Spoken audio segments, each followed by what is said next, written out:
think I'm gonna wait till that 10-second count just so Restream doesn't totally F us, because it has cut me off just a little bit. But okay, now comes the part where I say, "Hi, I'm Trevor, and welcome to Catching Up on Cinema." If you aren't familiar with the program, Catching Up on Cinema is a film analysis podcast wherein we introduce each other to films, expand our cinematic horizons, and, in essence, catch up on our cinema. So, it is the month of August 2024, and is once again that very special time of the month wherein we do our very special Tales from the Shelf episode. And in joining me in this endeavor, I have my good buddy Brad from the Cinema Speak podcast. How's it going, Brad?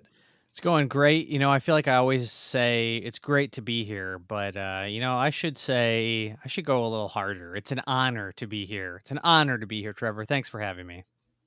Oh, yeah, of course, Brad. You're always welcome. This is so much easier to do with somebody to actually talk to. Having done quite a few solo podcasts lately, I can't tell you how much it is a joy to actually have a person to talk with and have a conversation with. So you're always welcome, man. And thank you for having both Kyle and I on your show on the Cinema Speak podcast just this week to review Alien Romulus. That was a pleasure. That was a joy. That was a privilege. So thanks, man. Really appreciate it. I would say it was a hoot. That's how I'd describe it. It was a hoot. Man, I haven't listened to the episode yet, but I was like sweating with how much like laughter was happening in that conversation. Like Kyle was catching me off guard. Like it is worth mentioning. I hadn't talked to the man. Like I hadn't heard his voice in like a month, and he was he caught me off guard a couple of times with some of that shit. He brought his A game. He really did. He came out swinging, and I appreciated it. I think that was a great ass episode. Yeah. I wish he had time to be there for the whole thing. So yeah, listeners and hopefully viewers, if you'd like to check out Brad, myself, and my regular co-host on Catching Up on Cinema, our review of Alien Romulus, you can find that on both of our respective podcast feeds. So it shouldn't be hard to find. So that being said, let's actually get to today's conversation. Now, today we are doing a Tales from the Shelf episode. And essentially what that entails is you may have noticed in the background of our webcam feeds, if you are in fact watching the video version of this podcast, Brad and I have quite a few movies. We own quite a lot of DVDs and Blu-rays and 4Ks, all that sort of stuff. So every month I like to do a little bonus episode on our podcast feed as an excuse to just kind of swap stories in regards to our collecting habit. Like, I feel like most things that end up in a collection have some sort of story behind them. And Brad and I, we both do podcasts anyways, so we're good at bullshitting. So it seems like a perfect platform to, swap some stories about our movie collection. So we tend to conduct these as kind of a directed conversation of sorts with like a unifying theme. Today's episode is called A Feast of Fs. This is our I don't know what the fuck else to do theme that we revisit every so often. Meaning we've been working our way through the alphabet. We did the A's, we did the B's, and so on and so forth. And now we are going to be talking about the movies from our collections that begin with the letter F. Beyond that, there's no real unifying theme, just movies that start with the letter F. So now comes the fun part, where I get to play my hosting card, and I say, "Hey, Brad, you want to lay down in front of that bus and be the first one to share your F pick today?" Well, I would be honored again to be the first. And I'm going to come out swinging. Yep. With a big F right here. Not a big fail, but a big F. Yes, F for respect, as they like to say. So I have 5 releases here. I'm just going to bang them all out. And I don't have a ton to say about any of them, but I'm going to talk about the forgotten Gialli releases from Vinegar Syndrome. And I'm going to start with Forgotten Gialli Volume 1. Now, let's start going through this and say which ones I have seen. Okay. I've seen every movie in this release. This has been completed. This one can be thrown in the trash, honestly, because movies weren't that good. But I've completed this. Then we jumped to volume 2. Haven't watched any of them. And then from here on out, haven't watched any of them. So I'm down. I've got one down, more to go. There is a reason why they're forgotten. You will Trash. notice that as we get to volume 3, we get to the limited edition boxes, which are very nice and very sexy, and I'm a big fan of those. So we got volume 3 there, volume 4, and volume 5. Of course, this is best with the video component, but yeah, I would agree that like these movies in this set, based on at least the first one, movies aren't the greatest. Now, I have heard people say that volume 1 is one of the weaker films or sets film wise. I've heard people say like 2 and 3 are the strongest. I don't know, but it's a cool idea. I do think that even within the first volume, they're kind of stretching the definition of what a gialli or a giallo is. Like, there are definitely the elements there: murder, mystery, mysterious killer. But even in the first one, some of the films, like, I don't know if I'd go as far to say they're like a pure giallo film, but cool idea, cool sets. Kind of feels a little bit like they just have these, slashers from the 70s, and they kind of just were like, all right, nobody's going to buy these films on their own, so how can we rope some suckers into purchasing every single one of these because they're a completionist? And it works. It worked on me, at least. And the first 2 I don't have the limited editions for because they came out, I wasn't as deep into the Vinegar Syndrome cult as I am now, so I missed out on these. But this one, I can say, volume 1, I just missed outright, didn't get it. Volume 2, it was still available in one of the sales where I was where I was where I was shopping, and I was actually driving when the sale launched, and I considered pulling over to the side of the road or pulling over to a rest stop and buying volume 2 and ensuring that I would have the limited edition set. And I didn't pull over. I didn't get it. It sold out. And to this date, it's one of the biggest regrets of my life. So if you're ever in that situation, pull over, put your flashers on, and buy that limited edition Blu-ray, because you will regret it for the rest of your life. But these are my first Fs. Forgotten Gialli, volumes 1 through 5. Yes, a real fan would indeed have driven back and bought Yeah. it. I think he's saying driving and buying at the same time, which I would not. I would never condone that. Just like hanging your arm out the window. Give me. Yeah, I know. Yeah. You need to pull over. You need to look your loved one in the eye and just say, "We have to go back. Like, we have to go back." I thought about asking Lizzie if she would. I believe she was in the car with me, asking if she would like drive, like if we could pull over and swap. But I didn't ask her, so we didn't have to go through that conversation. It's like, no, you don't understand. I feel much better with my hands on the wheel. Yeah. I have control of the situation. If I need to pull 180, I can. If you're driving, I can't do that. I'm not going to yank the wheel, kill us both. Yeah. Well, so of those 3, I guess, because I think there were 3 movies in that first volume. Like, of those 3, do you have anything in particular you would say about those? Like, any comments or like positive or negative about any of those movies? I would tell you that if I really wanted to give you some details here, I could tell you that Trauma was from 1978, and I gave it a 2-star rating on Letterboxd. If we wanted to get even crazier, I could tell you that the other one, Police Are Blundering in the Dark, it's from 1972, and I loved this movie. I gave it a 3 on Letterboxd. And then The Killer is one of 13. I did not love. I gave it a 2 on Letterboxd. So, that's kind of where we're at with these. I actually think that in the minority. I believe the one that I give the highest rating is like the lowest rated. Let me double check Oh. on that.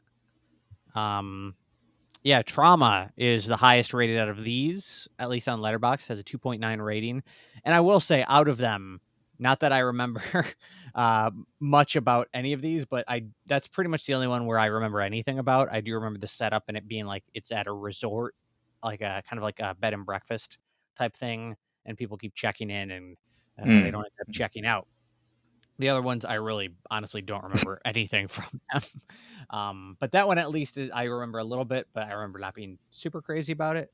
But the other ones had a few cool moments, I guess, especially the one I gave 3 stars to. Well, I mean, I guess that's something, but yeah, it does sound like I think your theory holds ground that probably they obtained the rights to just a bunch of Italian slasher movies and just kind of labeled them with the broad, like under the broadest of umbrellas of Giallo, because it really is kind of like a brand these days. Like it Mm-hmm. is like a hashtag essentially that you can slap onto something, and there's quite a few like media enthusiasts, a lot of movie buffs out there whose ears will perk up. Like all you need to do is put some neon lighting and something, and some disco beats or something on a trailer for a movie or something, and then put a critic comment or something mentioning that it bears a resemblance to Giallo, and I guarantee you a decent chunk of the film community is going to be in like enormously invested in whatever that might be, Yep, like suckers overnight. like me. Suckers like you. I wasn't going to go there, but hey, you said it yourself. But But how can you say no to these beautiful box sets? And once you yeah, start buying you them, gotta you put just those up on gotta camera, bud. just beautiful. They really are beautiful. Yeah, really cool. So And yeah, there's I mean, 5 of them. There's 5 of them. there might even be 6. There might be one I don't even have, to be honest. There's 5 of them. Jesus.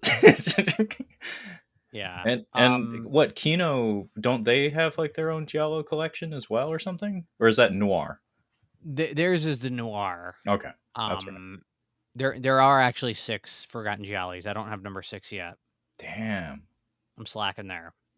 But yeah, the Kino ones, the film noir, I have the first one of those, and there are like an insane number of them. Like 18, I'm 20, no, 22, 20, yeah, 22 maybe, I think is the And these newest are one. collections too. So there's multiple Yeah. movies in each box. Yep. Jesus.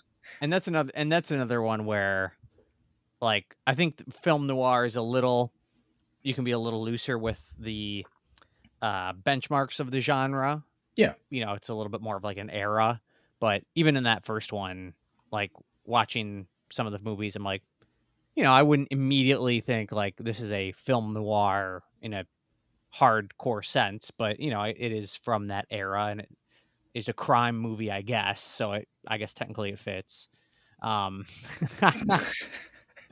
that is true. The MCU is too big, but I mean, there's a lot of crap everywhere. So, um, but yeah, that's another one. And I didn't even grab that set. That was a good reminder. That one I think I've only watched 1 or 2 from that one, so I haven't even finished that first one. Gotcha. Yeah, I mean, when I think of noir, I think of it is a very broad category. Like Giallo, though, to me is very, very specific. Like even like I don't even really have the tools to fully define it, but it is it's almost like a place and time kind of thing. But we have seen a revival of it, so that's no longer accurate. Like it's a vibe, man. Hmm. Like that's ultimately I think largely what it comes down to. Like there's a lot of tropes for sure, but a lot of it I think is just tropes and vibes, kind of. Yeah, I would say so. I would say like the broadest way you could define it is, it's basically just like a slasher murder mystery most of the time. Yeah, And general like not always because like even in that first set, like one of them was a Spanish film, but you know usually they're Italian in origin for the yeah. most part. Like if we're going classic giallo, but Mhm. then you get into like the black gloves thing, and that's where then you start to really get into the specifics, and they don't need to have those elements, but if they do, then it's like really presents itself as one of those. Yeah, but you're basically like all in on Giallo these days, correct? I I have mean, no I as have no evidenced by you choice. having 6 of those collections. Yeah. I mean, it's just like because I do love Argento. I love his films. Fulci has done some Giallo. And I would say more than anything, I'm kind of like more of a Argento fan than a Giallo fan. But I mean, Mario Bava, I like some of his Giallo, Blood and Black Lace. But um, some of the lesser ones, yeah, they've been forgotten for a reason. But it is cool to just that they're still getting released. Yeah, no, I mean that's a big part of like the kinds of conversations that we have talking about physical media and stuff is film preservation has Hmm. become kind of a part of the deal now where it's like there's quite a few films out there. It's just it's a matter of how do you obtain them? How do you get to them? And thanks to boutique labels like Vinegar Syndrome and such, like a lot of these movies that honestly maybe aren't the best like in terms of objective quality. It's just neat that they exist. They've been preserved in some fashion. Hmm. They're not forgotten. They're not gone. Like Yeah. Forgotten Jolly. I'm more of a Jello fan, says Starship Man, and I have to assume this is our boy Santino. Yeah. Yes. Yeah. I believe Our so. Yeah, our boy Santino, frequent co-host on Cinema Speak podcast. He's here to give us shit, so don't mind him, folks. No, I'm glad you're here, Santino. Thanks Hmm. for stopping by.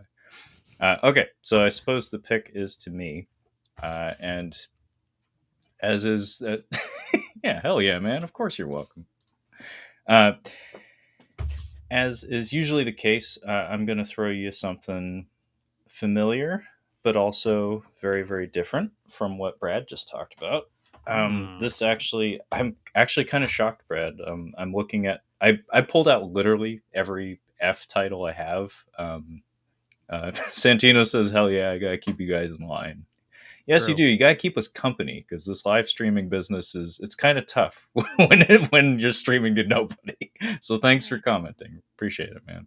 Um, I'm looking at literally all of the F movies I own. I just put them on my desk in front of me, and it's not a huge stack. Hmm. But what's shocking is how many of these movies we've done full ass episodes for the Mm. podcast for Okay. catching up on cinema. So a lot of these like are very very familiar. A lot of these movies, like apparently, I have a lot of F titles that mean a lot to me. A lot of F titles I've seen quite a lot. Santino, we'll see about that 3 hour stream. Brad actually does have an agenda if we do get deep into the night. Hopefully, you'll be in bed by then, but you'll probably be reading comics and watching the stream and somehow watching One Piece simultaneously or something. I don't know how you find the time to do the things that you do, Santino. Anyway, Godzilla One Piece 2. 1 year. One God 1 year. One God, Whatever it one is now. yeah, all the Godzilla movies. See, that's a lot more manageable than all of One Piece That's true. digested within a single calendar year. That's just madness. He did it. He did it. Okay, so enough talk around the subject. Here we go. This movie is really important to me. Kind of like borderline life changing. It's not a it's not what you think. It's not like a Citizen Kane or some shit like that. I have here on DVD and Blu-ray. I don't think it exists on 4K in any region. I have the DVD of Flashpoint, Mm. Wilson Yip's Flashpoint, and we have Donnie Yen on your left and Louis Koo on the right. Very interesting DVD case in that this is made of like Ooh. canvas material. Oh, that's classy. I like that. Yeah, so it splits down the middle, and then it has your like clamshell kind of, Yep. and then it comes with because it's a foreign DVD. This is actually a Hong Kong DVD, but I think it's Region Zero. I might be wrong on that. No, Region Three, so I can no longer watch this. Mm. I gave my Region Free player to my ex girlfriend, unfortunately. Comes with postcards because it's a Asian release, and they Yep. always include freebies. They always include extras, be they photos or postcards or posters. They always find a way to make it special. Packaging, it matters. So, like I said, I have the movie on DVD, and Blu-ray. And this is also the Hong Kong Blu-ray as well. Not nearly as spectacular packaging. Pretty bare bones, actually. So can you watch the Blu-ray? I can actually. It's that's why if people ask me why Blu-ray became Santino says One Piece was because I was single and porn got boring. Lol. Thanks for sharing. That's a badass case. Thank you for that, Santino. A big reason what got me into Blu-ray is I was already thoroughly into like collecting foreign films, like mostly Region 2 or Region 3, because those are China, Korea, and Japan. I was buying a lot of DVDs from those regions, and I'm going to ignore that one. But Blu-ray, those same countries put out titles on Region A, meaning you don't need to have a modified player in any way to play them if you have an American Blu-ray player. Nice. So it kind of like, for quality of life reasons, it just made my life easier. It made it so I didn't need to buy bootlegs anymore. I could just buy the official Hong Kong Blu-ray or the official Korean Blu-ray. And surprisingly enough, both of those territories typically issue their Blu-rays with English subtitles included. Japan, not so much. They almost never do. They're snooty that way. Yeah. Anyway, Flashpoint. This is directed by Wilson Yip and is the second collaboration between that director and our star, Donnie Yen. The first one was SPL, which it's not an F title, so I'm not going to show it here, but SPL was a game changer in the world of Hong Kong action cinema. We did a full-ass review of it. We did a full-ass review of this one for Catching Up on Cinema, but it represented like a sea change in martial arts on film, specifically in the Hong Kong territory. Yes, Santino, that guy from like one of the biggest Chinese celebrities in the fucking world. Yes, that one guy from Star Wars. Yeah. Basically, what the innovation that was brought to the table involved the incorporation of mixed martial arts into the choreography styles. It was kind of a new thing. There was it's kind of not a great era for, like, the mid 2000s were not the best era for like Hong Kong action cinema, and it was also the era where there was competition between that region and Thailand in the form of Tony Jaa kind of like taking off, like Ong Bak and the Protector slash the it was called the Protector when they released it here as Tom Yum Goong originally in Thailand. That no wires, like hard hitting style was kind of the craze at the moment. And guys like Donnie Yen and his circle of friends who all helped choreograph both of these movies saw that and responded to it and were like, "Oh, we got to step up. Like these guys down in Thailand are just they're shitting all over us. like we've been putting in good work for years, but it's kind of slow. Business has slowed, and now that there's competition, we need to step up." And SPL was the first shot across the bow, kind of, and Flashpoint further refined the techniques that they utilized in that movie. I think SPL is the superior film between the two. They actually are connected. This is technically a prequel to SPL, even though it came out 2 years later. But I love the color palette of this movie. There's a lot of like verdant greens, and there's this beer bottle production design aesthetic, and the final location of the movie that just like marries so beautifully to the tall grass location that they shot it in. And then on top of that, it's just like in 2007, I think, when this came out, it was mind blowing. Like the martial arts techniques that they were utilizing, and the way they shot it, and the way they edited it, and the sound design was just like, yeah, I'm obsessed. This movie in particular, like SPL, got me started, but when this one came out, like I was like tugging on my friend's collars and being like, "You need to see this.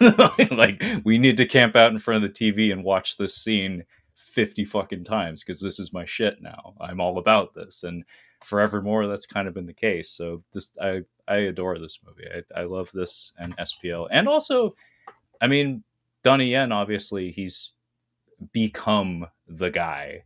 he wasn't for a long time. He was a contemporary of the other guys who held that title. Like he's a contemporary of Jet Li and a little bit younger than Jackie Chan, I believe. But he was in the shadow of both of those men for many, many years. But he kind of just outlasted them and out innovated them because they kind of settled into what they were about at a certain point. But for him, he's never settled for just being one thing. He's never pigeonholed himself into being a certain presentation or a certain style. It seems to be a point of pride on his part, and the mixed martial arts element of this movie really puts that on full display. But yeah, special. Like I said, I don't know if you've seen either of these movies, Brad, but I talk about them constantly, so I'm sure you're at least somewhat familiar with them, even if you haven't seen them. I'm a little familiar with them. Haven't seen them. Like, so is it more like, because when you say it's like so important, like, was that the movie that really sparked the love of that genre? Like, had you never, like, been into it before then, or? No, not exactly. What happened was I'd always been interested in martial arts, like be it through fucking Power Rangers or Jackie Chan movies, because like Rumble in the Bronx was what 1995. That's kind of when Jackie Chan like broke out in our region. Mhm. So I'd always been into that kind of stuff through various films over the years. But I got to that certain space, kind of like you with your giallo or your cult cinema films or something. Like if you're immersed in a certain thing for long enough, you start hungering for something new. Kind of, you're looking for that new hotness. Yeah. Um, and so that's kind of where I got, where I was steadily working my way through like the backlog of like Jackie Chan's filmography from the 80s and such. And there's some amazing shit there that, it's timeless and it's incredible. But I was starting to get to a place where I was like, I was hungry for something new. And the style of movement and the style of martial arts utilized in this film and SPL was so radically different from anything else I'd seen that it was like, oh, you can do that. It was just like a light bulb moment where it was just like, Mhm. oh, like it reinvigorated the interest that was already there, basically. Yeah. Well, I mean, that's cool. And when did it? So, like, how old were you when you saw it? Because you said like what, high school, middle school, or? I was, I think, just out of high school. Okay. um, SPL came out, I think, just before I was out of high school or maybe senior year or something. So Yeah. kind of a really good time, honestly, where it's like I'm in college, I have some time to like really just kind of digest this kind of stuff. Yeah. So I mean, a lot of things, like the reason that things end up being special to us, I feel anyway, is like how and when they're introduced to us. So that may have had something to do with it too. Yeah. I do love that DVD case. That is nice. Yeah, I'll show it again just for funsies. Being as we have a video component, may as well use it. Yeah. Yeah, and it's actually kind of like thematically significant, being as this character Louis Koo, who is so good at playing a fucking weasel. Like that's his career in a nutshell. Yeah. He plays fucking weirdos and weasels. That's his deal. He's an undercover cop, which is a well trodden ground for Hong Kong cinema. But a huge part of the appeal for me, kind of like the special sauce that like really made it coalesce into something extra special, was the fact that SPL and Flashpoint are they're cop dramas, like they're cop and robber movies that incorporate martial arts very seamlessly into them. So like wuxia is it's the genre of Chinese film that's like Crouching Tiger, Hidden Dragon, basically, where it's like it's usually a period film, very intense when it comes to the wire work and like the more fanciful choreography that doesn't have a whole lot of sense to it, but it's really beautiful. Mhm. I have never really been able to get into that. Like I do honestly believe it is a cultural barrier. Um, but these movies take place in modern day in Hong Kong, and so you get the beautiful Hong Kong locales, and they do that beautiful Hong Kong magic where it's like everybody's running around playing cops and robbers, and then conveniently everybody loses their guns, and it's just like, okay, now we're punching each other for 7 minutes. It's like, okay, this is cinema. More of this, please. Mm-hmm. Yeah. No, I would agree with you that I'm more into the, cops and robbers kind of martial arts films. Like, I felt that way when I was going through Jackie Chan's movies, and just kind of being more into that side of things. Like, what was the one? What was the one we reviewed together? Was it Legend of the Drunken Master? Yeah, Drunken Master too. Yeah, and that was a great one. But I'm just more, I definitely like, we've talked Super Cop and Yeah, Police Story. Like, I'm more into those, I think. But you know, some days you're feeling the other. he has most of his filmography, I want to say, takes place in modern day, but he does have a handful of not like full ass wuxia movies, but like period films that Yeah. are some of his classics. Like I think 88 Films just put up the Project A movies. Project Okay. A 1 and 2. Yeah. Those take place in like what, 1800s or something, maybe 1900s. Um, there's seems to be a strong affinity for a certain time period when it comes to like Hong Kong cinema. It seems to be like 1920s, 1930s. It seems to be kind of a sweet spot or something. And I think Miracles might be getting a Blu-ray from somebody. I assume like 88 Films or something, but that one's kind of a classic too. Shanghai Noon. I call that one my Kung Pao chicken. Wow. Fuck. They made two of those, man. Speaking of which, Donnie Yen is one of the villains in Oh, Shanghai Nights. I didn't know that. I haven't seen those in a while. Donnie Yen made so many earnest attempts to break into the American film market, and it's only when he was that guy from Star Wars that any of you motherfuckers noticed his ass. It's like the dude has been trying for years. Like he was in Shanghai Nights, he was in Highland or Endgame or whatever. He fucking choreographed some shit from the Onimusha 3 game. He was doing he was in Blade 2 for fuck's sake. He did fuck all in Blade 2, but he choreographed it. So he was trying, god damn it. Just nobody cared until Ip Man. Like Ip Man blew open everything for him. Like that was what put him on the international map, basically. But the man has been working in Hong Kong since the 80s. He is not young. He is deep into his 50s. And he was really good in John Wick 4, by the way. Oh, I loved him in that. Oh, I yeah. forgot about that. Oh yeah, he was real good in that. He made Kyle belly laugh. Like he had a couple of moments in that one where he was just like, "That was great." Nice. Yeah. Yeah. Anyway, that's enough out of me and Flashpoint and Donnie Yen. Clearly, I had a lot to say about that. So hey, Brad, how about you give us another F pick? What you got for us? Oh man, it's just so hard to choose. Why don't I go with Oh, I don't know. Let's go with this one here. Let's get crazy. So, let's go with what was I believe, number one movie the year it came out. I want to say 2018 was my number one of 2018. Ooh. 2017 maybe? 2017. It is First Reformed, the Paul Schrader movie. When you're ready to watch First Reform, you got to Schrader up. You got to Schrader up and watch this one.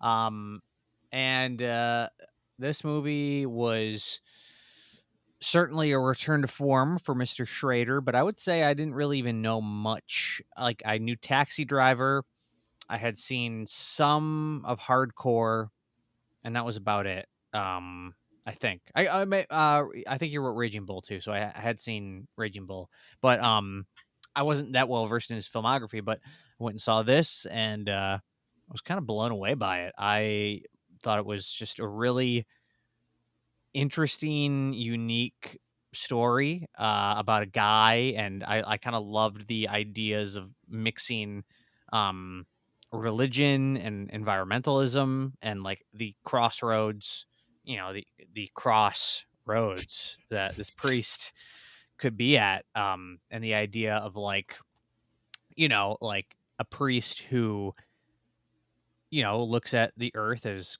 like something made by the hand of God, and how can he justify, working and, being in cahoots with this, big oil company that is destroying something made by somebody that, his creator, and like that, you know, some really interesting ideas that I had never really seen presented in that way.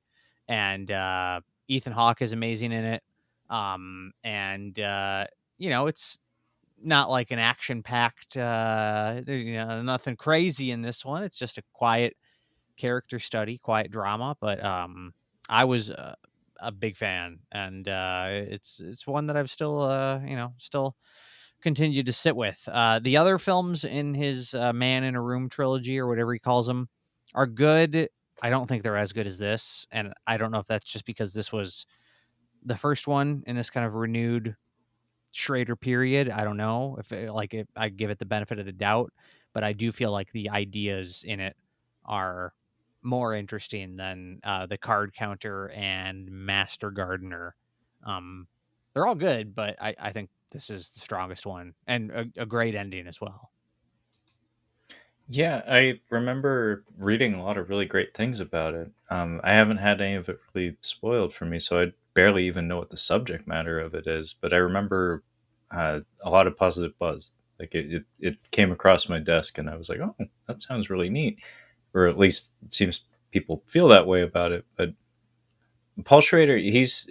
Did you say he's kind of like somebody you've like become heavily invested in recent years, or has it just always kind of been a thing for you? No, I would say it was a recent thing. Like, obviously Taxi Driver and his Scorsese projects I was aware of. Yeah. But I haven't really gone back too much into some of his stuff. But I have seen, after First Reformed, I've continued to watch all of his films, his recent ones. And I did go back and watch Hardcore. I think it was a movie roulette thing actually, so I was required to. But Sounds right. Yeah. um, so I've definitely gotten more into it in recent years. I do kind of like he is from my home state of Michigan, Oh no so shit. there is a little bit of he's got like a Midwest kind of um not I mean, certainly, I guess in his real life, how he acts in real life, but even in his films, like, Hardcore took place, at least partially in Grand Rapids, Michigan. This one, I wanna say First Reformed is, like, upstate New York, but it kinda feels like there's, showing sides of people in the country that are not always, shown super heavily in a lot of, Hollywood films. Um and yeah, I think this one, just in terms of like the ideas that are presented, I think are really interesting. And I think Schrader is from a Catholic background, so he's clearly got like um, some like investment in a movie about a priest. And yeah, it's an interesting look at religion, especially religion today. I don't know if this priest is Catholic necessarily, but yeah, it's a good one. It's good. Yeah, I would actually like to check it out because I think I've heard you talk about it before, and like I said, I was hearing a lot of good things about it. But why is it called the Man in a Room trilogy? Like is it like a certain scene or a certain recurring motif or something? Every movie, the guy goes in the room and dies. That's the last scene. He goes in the room and he dies. No, I'm kidding. Maybe I'm not. I don't know. Earmuffs. No, it's because he has each of his characters throughout the film is alone in a room and is writing in a journal and like narrating his thoughts. So that's kind of like the thing that kind of loosely connects them all. Like they're not actually story related at all, but that's the one thing that is kind of like, like thematically, they're all similar in some ways, but like that's the one thing you can point at and say that is the one thing that like literally connects every single movie. Okay. Well, I'm showing my ignorance here, but is a narration a common, like a recurring element of his scripts? I'm I curious don't know. Hardcore, I don't think had it. because Taxi Driver is one of the few movies you've mentioned that I have seen. I do know that one, and that was a big part of the progression of that narrative. That's true. Yeah, Taxi Driver. I don't know if Raging Bull had it. No, Yeah. it was bookended, but no, I don't recall any narration in that one. Yeah. So it's certainly in recent years it's become a trademark for him. Okay. But yeah. Plus, you just got to mention Paul Schrader and his posts on Facebook. Like the guy doesn't hold anything back. Do you have one in particular? I don't know. Like I not off the top of my head, but um, like there was one post where he was talking about a show. I forget the name of the show, but he was talking about the actress, and he was like loving the show, loving this character, but why does the character have this giant tattoo across her chest? And he posted a picture of the character in a bra with this tattoo, but the like thing he like screenshotted it from like a website called like sexgifts.com or something like that, and like you could clearly tell that it was like from like some like softcore porn, like like getting every like movie nudity like in one place. Yeah, Mr. um Skin or whatever. yeah, Mr. Skin. Yeah, it might have been that. I don't even know, but classic, classic Schrader. That's kind of amazing. Shit. Okay, well, that was an excellent pick, Brad. I really actually would like to check that one out, especially because in recent years I'm like, again, showing my ignorance, but I'm like starting to realize that, like, hey, this Ethan Hawke guy, I think he's pretty good. It's like I think Hmm. I like this guy. I think I was soured on him because I was exposed to like maybe some stuff from when he was a younger man that just rubbed me the wrong way or something, and I just kind of like held that against him. But it's like, no, he's an actor. He does many things. He does lots of things, and he's actually very talented. I think it all comes back to Reality Bites. Just his character in Reality Bites it just put a funk on him for years or something. Yeah, Did you find yeah. one of Schrader's? I did. I did. I don't know if Santino's still here, but this is a good one. He said, Deadpool and Wolverine. I like cynical. I like ironic, but I draw the line at snark. And then somebody commented, they said, why even go see a movie like that knowing full well you're going to dislike it? Stick a fork in Marvel. Paul replies, he says, I was killing time on a walk. When I passed the cinema and it was about to begin, I lasted an hour. Jesus. Caddy. Classic. That's kind of amazing though, that he just throws it out there, doesn't Just an care. old man with a Facebook page. Man, how many like old Hollywood guys do you have in your feed that's what it is? Because I feel like David Lynch is probably the same way with his weather reports and stuff. Yeah, yeah. He doesn't do as many like direct like social media Yeah, posts. yeah, But his weather reports were good for sure. yeah. Okay, so pick is to me. What's it gonna be?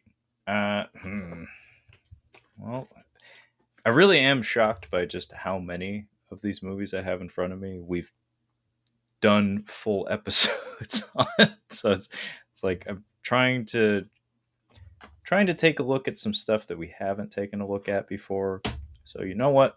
I'm gonna try to follow that theme. Flashpoint already covered it quite a lot, but this is a movie that this is actually a bootleg. So sorry about that.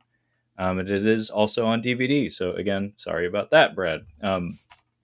This movie was from that era, the aforementioned era, where I was buying a lot of foreign films any way that I could, relying quite a lot on all region discs imported from other countries or bootlegs if I couldn't find another means of watching them. So this is Fighter in the Wind.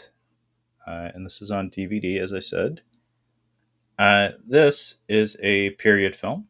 It takes place in, I believe, the 1930s through 19 like up to like 1940s, basically. So this is actually based. It's not at all like the telling of it isn't true, but it is based on a real person, and some like a few minor details in it are true.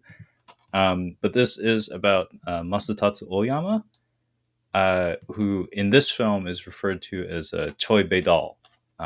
He's ethnically Korean from Korea, but he moved to Japan, or maybe was brought to Japan, depending on the telling of the story, and adopted a Japanese name at a certain point. Anyway, he founded his own style of karate called Kyokushin, and it's still practiced to this very day. It is regarded as essentially like hardcore karate, where the amount of like contact involved is significantly higher. Like basically, they pummel each other, like they beat the fuck out of each other as a means of training. So it's not something that you put your kid into after school or something. It's something that adults do that need to have a certain level of hardiness to engage in. Anyway, this movie is highly fictionalized, but it's essentially his life as a Korean in Japanese occupied Korea and also in Japan.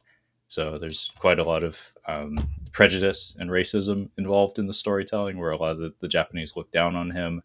It's a very fanciful telling of the story. As I said, it doesn't reflect reality in any real way, but it's really beautifully shot, as tends to be the case with a lot of Korean productions.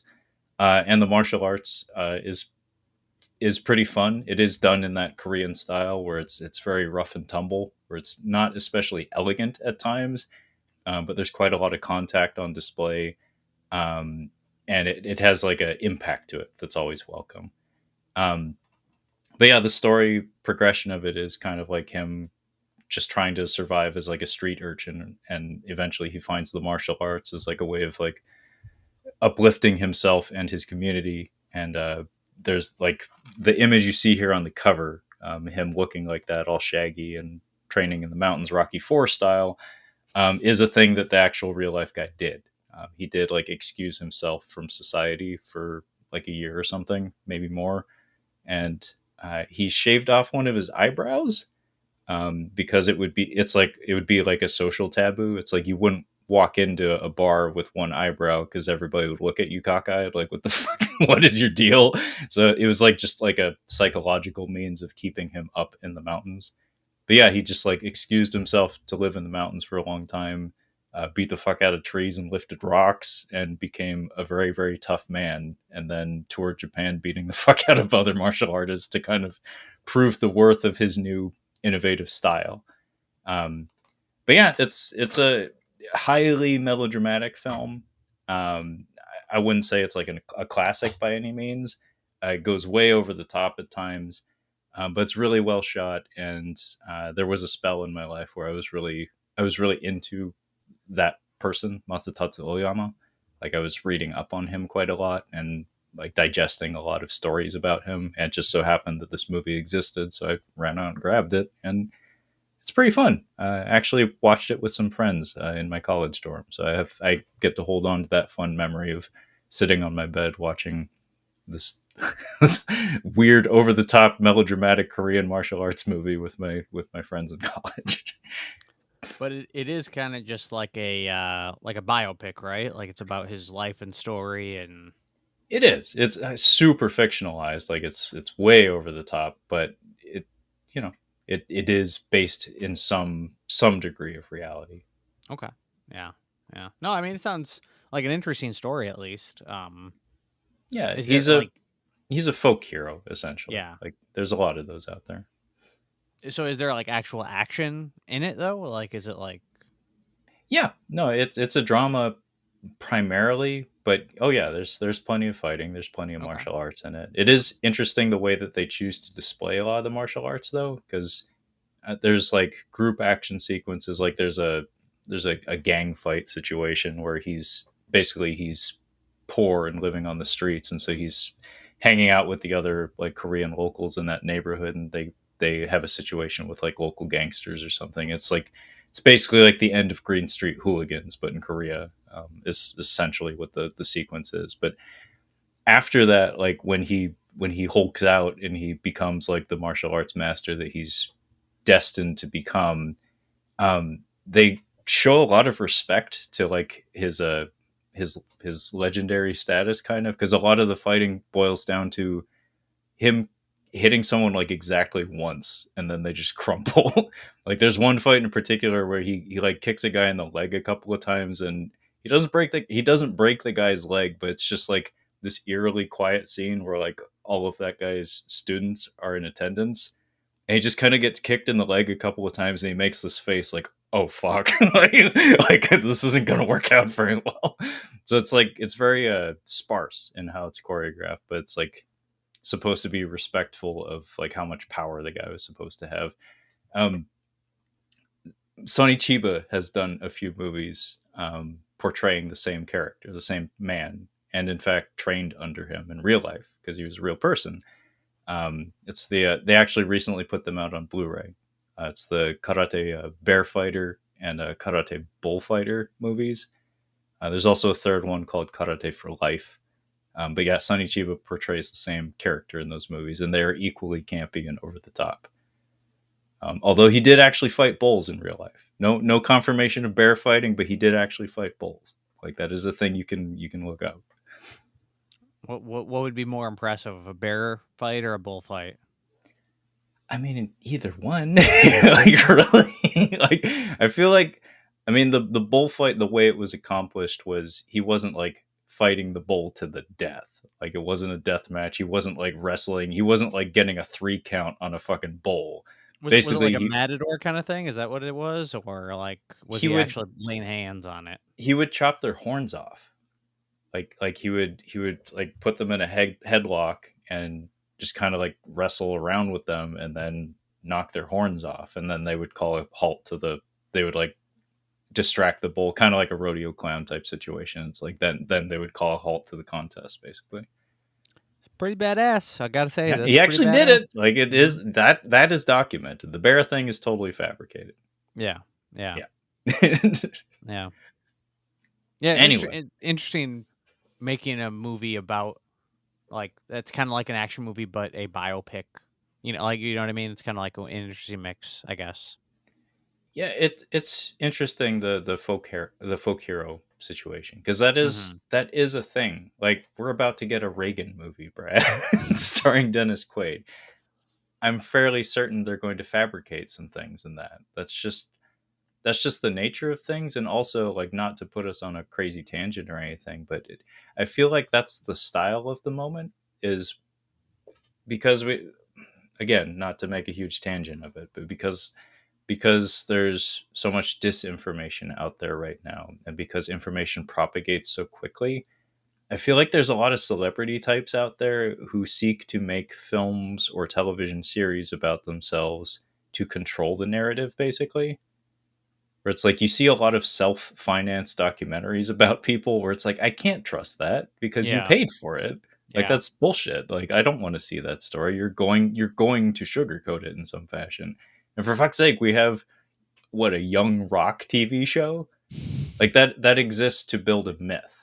That exists to control and propagate a particular telling of a person's life narrative. And I feel like that's just a thing that naturally happens because life is so chaotic, and our brains are hardwired to seek narrative, and narratives typically follow a certain path or like hit certain highs and lows that we all find very pleasurable. So telling the story not quite as it actually happened is, we invite it on some level, even if it's Yeah. false. Although sometimes though, like when celebrities do control the narrative, it's not ideal. But how about Michael Jordan with The Last Dance? Still haven't seen it. Still need to. I know it's like the best sports documentary ever made. Oh, it is amazing. I know. I really would like to watch it. The episode where Michael Jordan talks about getting food poisoning from the pizza.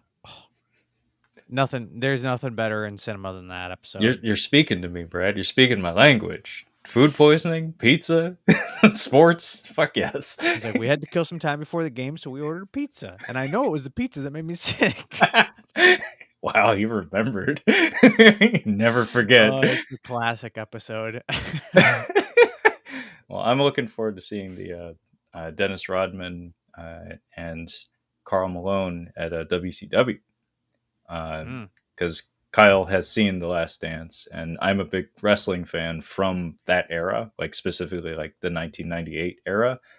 And both Dennis Rodman and Karl Malone, in the midst of the championships, I believe, went off to do a pay per view event for WCW. And Kyle said he confirmed it is part of the documentary. So I'm excited to Okay, see how they portray it. yeah. Yeah. Jay Leno was involved at a certain point as I well. remember that now. Okay, yeah, they do Yeah. bring that up. Yeah, Jay Leno. Anyway, Brad, enough out of me. What is your next F pick? How about I bring up this one here? Should we go with a something I just picked up recently? I mean, I love seeing new additions to the collection, so sure. Movie I'm very curious to revisit, and I want to watch it on 4K because I heard this baby absolutely sings on 4K. I have the 4K of Furiosa, Oh Mad Max damn. Saga, which I did see in theaters, and I liked it. I liked it a fair bit. Didn't absolutely love it. I thought it had its issues, and I did think it was a pretty major step down from Fury Road, which maybe is a little unfair to compare it to. Um, but I don't know. I've definitely been seeing like a lot of people kind of like singing the praises of this thing very strongly, and I don't know. I didn't quite get that it was that good. Like I don't know. It certainly had its moments, and I think watching it, knowing that it's not going to be just like an extend, like one big long action sequence, one big long chase, almost looking at it as like a biblical epic or a Greek epic or one of those kind of like tales. Looking at it like that, I think now that I kind of know that's how it is, that's how it's structured. I think I might like it a little more. But I'm mostly just excited to revisit some of the action sequences, which I did think were very strong, specifically the truck chase in the middle, which I thought was great. And yeah, I just think this is going to look real good on 4K with the colors. I think we got a demo disc right here. So, Very nice. I almost picked you up a, special edition slipcase for that one. I wasn't sure if you mm. owned it yet. Oh, Um, really? Scarecrow Video, I think, is putting those out. Yeah. Um, I will say I'm not super crazy about the cover. Not my puts favorite. Yeah, it puts a little too much emphasis on the Hemsworth factor. Hmm.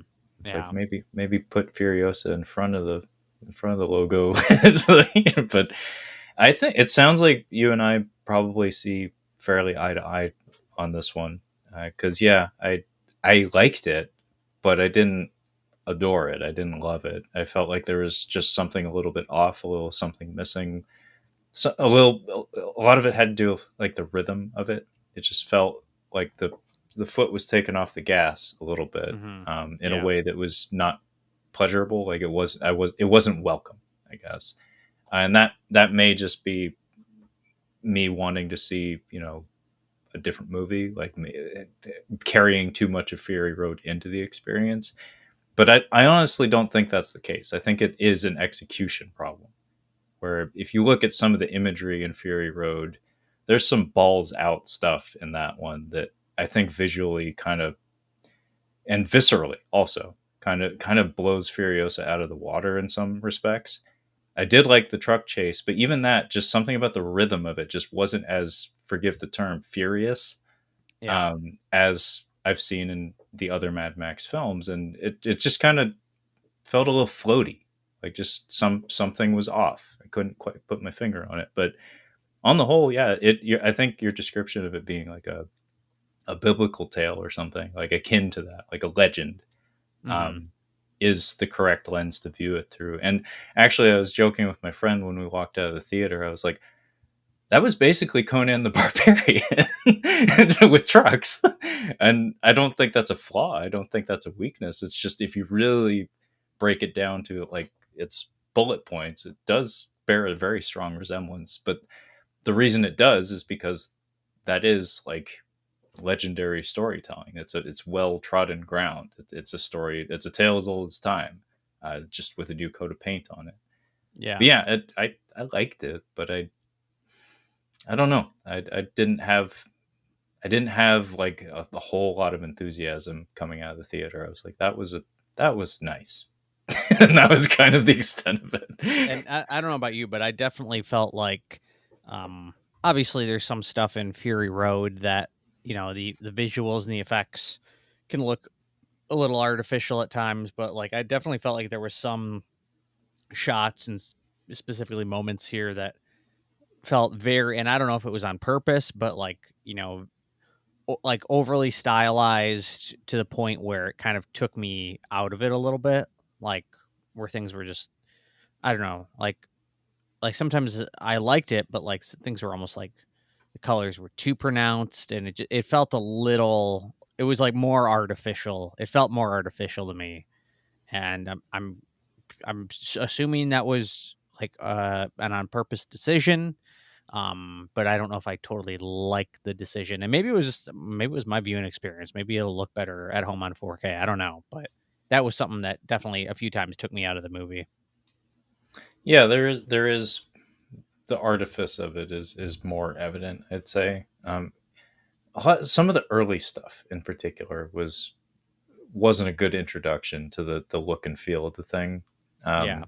I remember, what was it, the it's like the equivalent of like the hot gates from 300. There's that location where Furiosa, was it her mother, was protecting her or something. Is that where, like, are you talking where it's like the canyon and they're Yeah, like, it's like a that's there's a shot there with her mom that looked very fake and artificial, yeah. and that was, yeah, that's crazy. Okay, we must be thinking the same thing because I Yeah, was gonna say that was the one that like stuck out in my mind as the biggest defensive one. yeah. No, it looked really phony. It broke the Yeah, illusion in a way that was harmful. Like, there's, I mean, all the Mad Max films have elements of artifice here and there, like especially like Fury Road, where they go kind of crazy with some of the visuals in that one. But in that case, it was like, this just looks bad. Like, this doesn't look like an aesthetic flourish or decision or something. This looks like a flaw. yeah, But that doesn't mean that was the whole movie or anything. It's just like a handful of instances here and there where it's like, but yeah. I mean, like you could compare it. Like an example, just off the top of my head, is like in Fury Road, like the famous shot where Tom Hardy like goes over and he's on the thing and he goes, across the frame.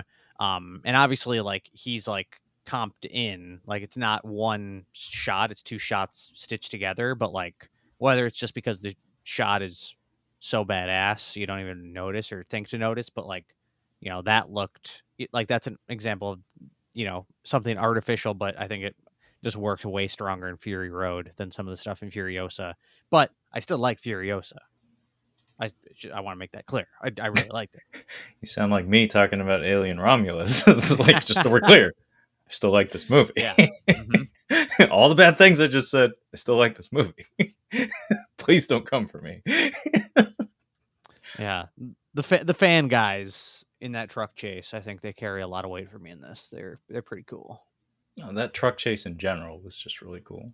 Like, I Hmm. just it had that Raiders of the Lost Ark kind of vibe to it, where every part of the animal was incorporated. Where it's like, we go on top of the truck, we go under the truck, we go on the side of the truck, we're doing shooting, we're doing kicking. They did everything kind of that you Yeah. could conceive of, and also what was really nice was it wasn't hurried. Like, in general, that was a little bit of a complaint of mine with the way it was put together. Was it just felt like floaty is the word that I use. But in that case, it's like they let the scene breathe and develop at a very kind of natural pace, where it didn't feel like they were in too much of a hurry to like get past that scene. It's like, let just hang out here, just let Yeah. it be. And And I feel like that's increasingly rare in a lot of big Hollywood movies and stuff. and I do like, I think they do a good job with I forget the character's name, but the guy that she forms a relationship with. Yeah, Um like it's a nice bit of like character development and informing how she reacts to Max in Fury Road. Like, you know what I mean? It's like it's not like a call. It's not like a, it's not like an Easter egg. It's not like a just a dropping a reference here. Like it's something that is certainly calling to mind something we've seen before and referencing the other films and that character, but it kind of when you watch this movie, it does kind of like change how you view her interactions with Max in Fury Road, which I think is pretty clever and not easy to do. Like the fact that and not make it like an egregious kind of gross thing either. Like it's a very subtle thing, but I think it's very strong. Yeah, I wasn't a huge fan of the conclusion of the story between her and Chris Hemsworth's character. I would agree with that for sure. Wasn't a huge fan of where that went. I did like what they did with her arm, though. That was they made that meaningful in a neat way. Um, the way it happens is kind of like, oh, that wasn't especially romantic, but the the symbolism, the meaning invested in that Yeah. was very interesting. Like I thought that was really neat the way they handled that. Yeah. I can't wait to revisit it. It's gonna be a great one. Yeah, you'll have to let me know if it gets a positive or negative bump on second viewing. I'm hoping Sounds it like goes probably up. positive. Yeah, I'm hoping it goes up. Yeah, I have a feeling it will. Okay, so I suppose the pick is to me. What's it gonna be? Uh, you know what? Fuck it. We were just talking about this the other day, and I'm trying to do something new because, like I said, a lot of these have already made appearances on the podcast at one time or another. So I have here from Steven Spielbergo, The Fabelmans on Yeah. 4K. Yeah, Brad and I were just talking about this the other day because I reminded him that David Lynch portrays John Ford in this film, and Brad and I, just had to watch a John Ford movie for his podcast, the CinemaSpeak podcast. Um, so yeah, this movie, The Fablemans, wow. This always happens on the show, Brad. Like I feel like this literally always happens. Something that we were talking about comes up again, not intentionally, just like, oh, I'll just grab this movie, and it's like controlling the narrative. This is essentially a telling of Steven Spielberg's young life, like him growing up and reaching basically like his late teens, I assume, by the end of the Mm-hmm. story. So the characters in the name all bear different names, but many of the things that happened in this movie and many of the characters that inhabit this movie are apparently based on the actual true life events in Steven Spielberg's life, controlling the narrative. So this Yeah. is Young Rock, but for Steven Spielberg.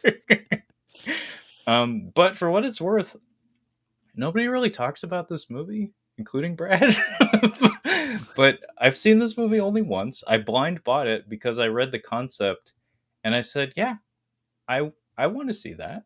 I mean, I had aspirations of being a filmmaker when I was a young man, and on some level, I don't have Steven Spielberg's talent, that's for sure, or his resources. But on some level, you kind of connect in some fashion.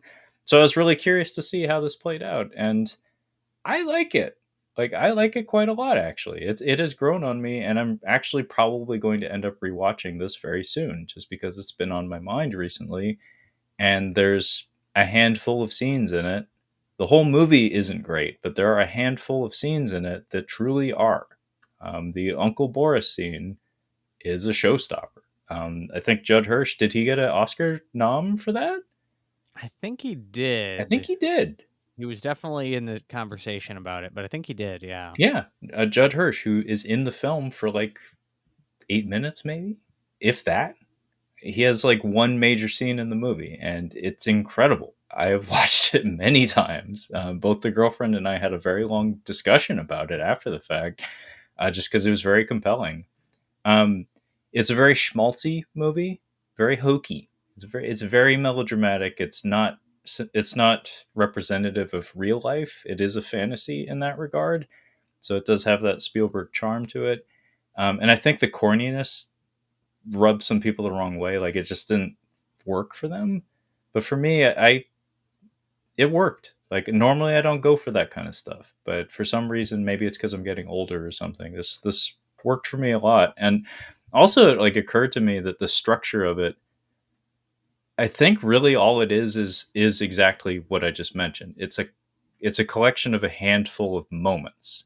It's not a great like cohesive film like from reel to reel, but as like a series of vignettes. I the way I think of it is like a handful of moments in a young man's life where shit got real and adults confronted him with adult affairs, even like regardless of what his age or maturity level was.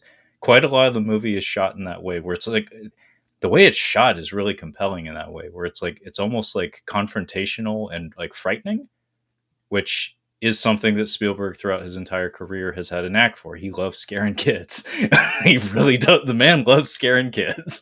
And so much of the structure of this movie is putting this young man in situations that no young man could possibly be prepared for. It's like, here's your uncle telling you about life, and here's your parents breaking up or whatever, and here's your mom's friend telling you he's been stooping her for years or whatever, but he still loves you.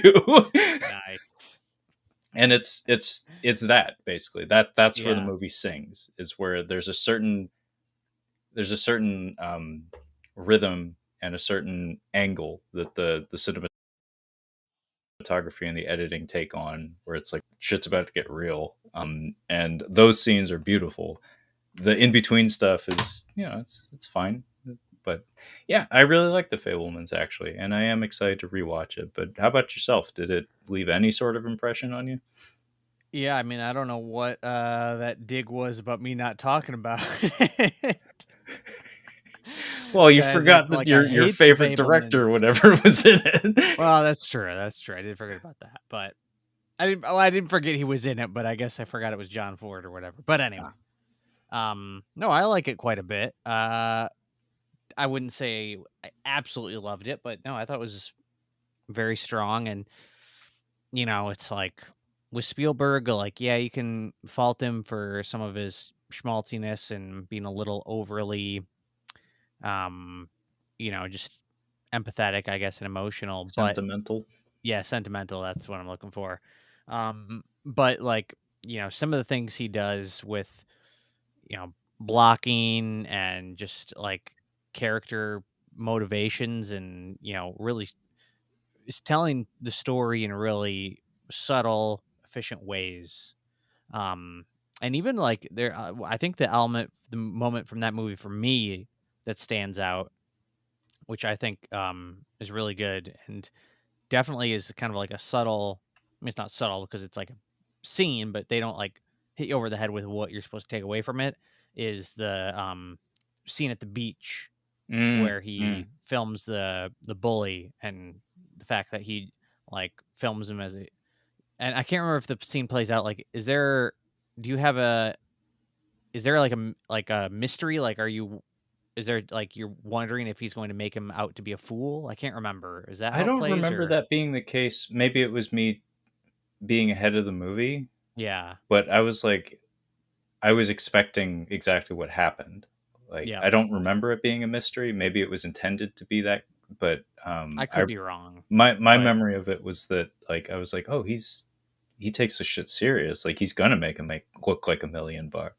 yeah, the fact that he would put his film over his own self-interest kind of thing. Yeah. Um, but like not not really pointing that out because like the guy, the bully, is like, "Why'd you do that?" And he says like, "I don't know.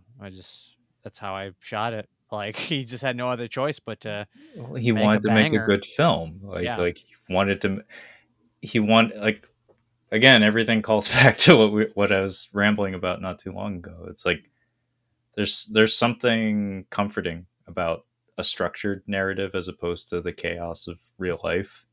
Like there's some beautiful symmetry that it affords you that you very seldom get in real life. That just it I don't know, it touches you in a certain way. So Hmm. like to be presented with that footage and decide to make a narrative of it, and to decide to make that guy the protagonist, to make him the hero figure in that, was probably just entirely in service to art.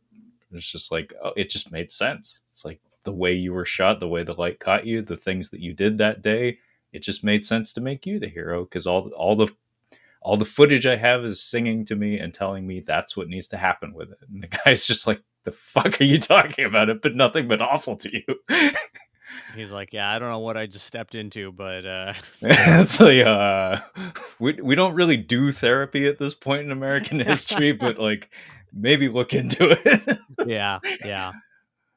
No, that was a really good scene. I'm glad you brought it up. I Yeah. like No, that. it's a good movie. I quite like it. I like Paul Dano in it. I like Seth Rogen. They're both very good in it, but Paul Dano in particular has a couple of moments in there where it's kind of a challenging role. That must be really weird to be cast as Steven Spielberg's dad. It's Yeah. like Yeah. one of the most important and present while simultaneously absent figures in all of his films. I mean, what might be weirder is Seth Rogen getting cast as the guy who was boning his mom. That's probably like a little weirder. Yeah, I mean, yeah, the casting process for that. It's like, hang on, yeah, I remind you of the guy who was banging your mom, who wasn't your dad. Classic. No, he was. Also, He's. I mean, he gets to do the things that he's really good at in that. And yeah. when he does actually have to be a dramatic figure in it, he has some cool moments in there for sure. I mean, he's not with Seth Rogen. Like, he's not really anybody who pushes his chops that far. But I mean, for being just a goofy stoner comedian guy, like he's worked with Spielberg, he's worked with Danny Boyle and Steve Jobs. Um, he did I forget the name of the filmmaker, but he's really good in Take This Waltz, I believe is the title. Oh, I don't know And that one. weirdly enough, also with Michelle Williams, Oh, he plays. That's a not a tough movie, but very not a feel good movie, I guess, but not in like anything like super depressing, just like a relationship drama. And he plays her husband, and huh. it just breaks your heart, man. It'll break your heart. I tell you what. Well, I mean, it's often been said that when it comes to acting, like comedy is one of the hardest things to do. So I guess like if you start at that end, maybe it's just not too hard to move in the other direction. Yeah, yeah. But no, I've always liked him, and um, I know Michelle Williams. I think some people thought she was a little, you know, big in the movie, a little over the top, but Yeah, I think I think it worked for what they were going for. I didn't have any issues with it. I think she, I think she gave the correct performance for the film that she was cast for. Like, yes, Hmm. it was big, but the whole movie's kind of that. Like, it is a little bit over the top. It's not quite reality, and her character is supposed to be dramatic, like exceptionally so among the cast. So I thought she was fine. Like Michelle Williams is a tough one because like I've never really I've never like seen a performance of hers that I was like totally enamored with, but honestly my sample size is really small, but she commands a lot of respect. So I know that she has some amazing roles out there. I just apparently haven't seen them. Yeah, I mean, I like her a lot, and I mean, she was great in Take This Waltz, for example. Blue Valentine is a good one. I don't really, I know she was Oscar nominated for Brokeback Mountain. I don't really remember her performance that much in it, but Yeah, I remember parts of that movie, like not the whole thing, but beautiful movie in a lot of ways. Like that's I mostly mean, what I remember that movie is the cinematography, honestly. I think we can all agree that her best performance comes as teenager Jen Lindley on Dawson's Creek. I mean, Oh, don't forget she was also teenage. Was it Syl from Species? Um, oh yeah, she yeah, she played started the early. teenage version of the alien. Yeah, Was it yeah, Natasha Henstridge or whatever? I don't know yeah. how I remember that. Fuck. Classic. Species. I'm surprised. Like, would you ever review Species for your podcast, Brad? Oh, I don't know if I'd do a full review. I guess I wouldn't say never, but I would like. I've never seen Species. Like I saw it like on TV back in the day, but never like sat down and watched the whole thing, kind of thing. Oh, But it's I'd like to trash. see it. It's Yeah. trash. It would be right up your alley, probably. It actually holds even more of a charm today because of the talent, like because of the cast. Where it's like, wow, these are this is actually a really strong cast for a complete schlock ass movie. Um. I also I think she was really good. Sorry, not to get back to Michelle Williams, but What the fuck just happened? Did you have a stroke? no, just I'm just trying to do math in my head, and I'm shocked that she's only 43. Like Oh sh- wow. she Yeah, like I thought she was older.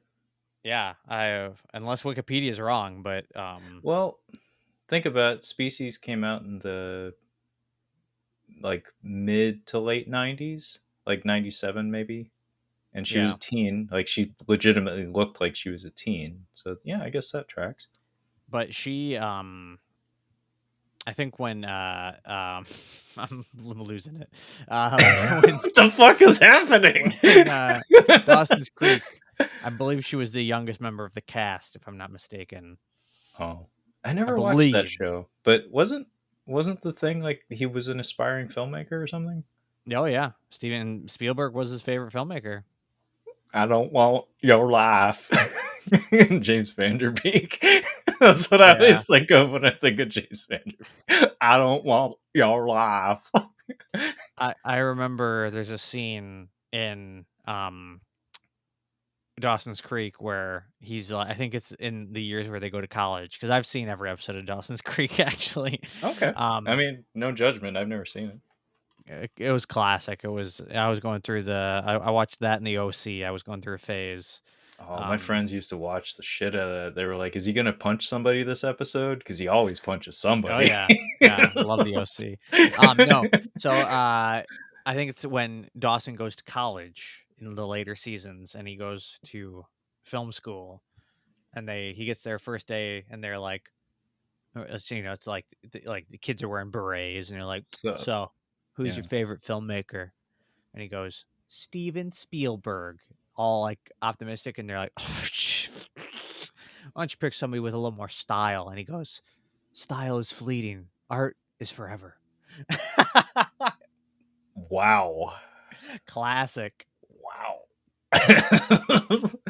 Yeah, maybe I should check that out. Or I'm maybe it wasn't style. Maybe they say edge. It might have been edge. Pick somebody with more edge. I can't remember, but Edge. it's something like that.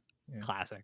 Well, maybe I should check that out then, because like in watching like Star Trek: The Next Generation as I think I was in my mid 20s at the time, like as somebody who was there when that was on TV and is familiar with the look, like the production design look of it and the vibe and the pacing of productions from that era. There's something kind of special about going back to like 90s television stuff that just it's like a warm blanket. Like you just get to a certain point in your life where you just want that again. Kind of you miss You, it. you don't need to tell me I'm watching the Drew Carey show right now. Oh no shit! I used to watch First a time lot of that. first time ever streaming on Plex. Oh no shit! I watched the most bizarre assemblage of sitcoms in college. Like, you ready to have your mind blown with some of this weird shit? All right, let's see. What do you got? A bit of Drew Carey, uh, on a good day, Frasier and Seinfeld. But those are the Mhm. normies. Like those are the normal ones. Those are the Yeah, you mainstream almost ones. you can't even count those really, because they're Yeah, like no, it's actually not even worth mentioning. Is what I'm it's like saying. they're like S tier. Like they're like, you got to get into the lower tiers where it's like that's where you So really let's show get your to those cred. lower tiers. So Becker, I never watched Becker. Never watched Becker. yes, dear.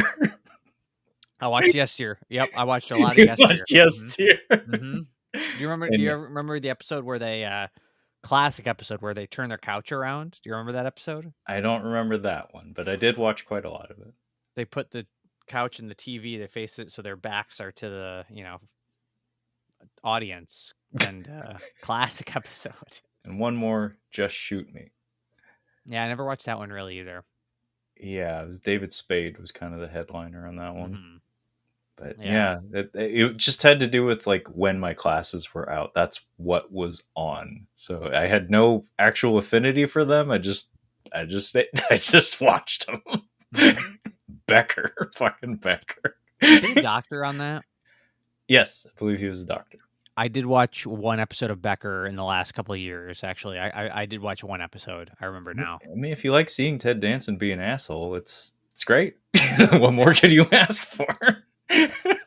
And Shawnee Smith, or that's right. yeah, Yeah, yeah, because the Saw lady, she's in I that. remember I was watching it and I was like, "Is that Amanda from Saw? Yeah, yeah, She yeah. was on Yeah. Becker." Is that gal from the Blob? Crazy to like watch. Now you go back and watch Becker. You're like, "Is that the girl from Saw?" Imagine 2004. You sit down to watch Saw and you're like, "Is that the girl from Becker?" Guilty. Is the girl from Becker in that head trap?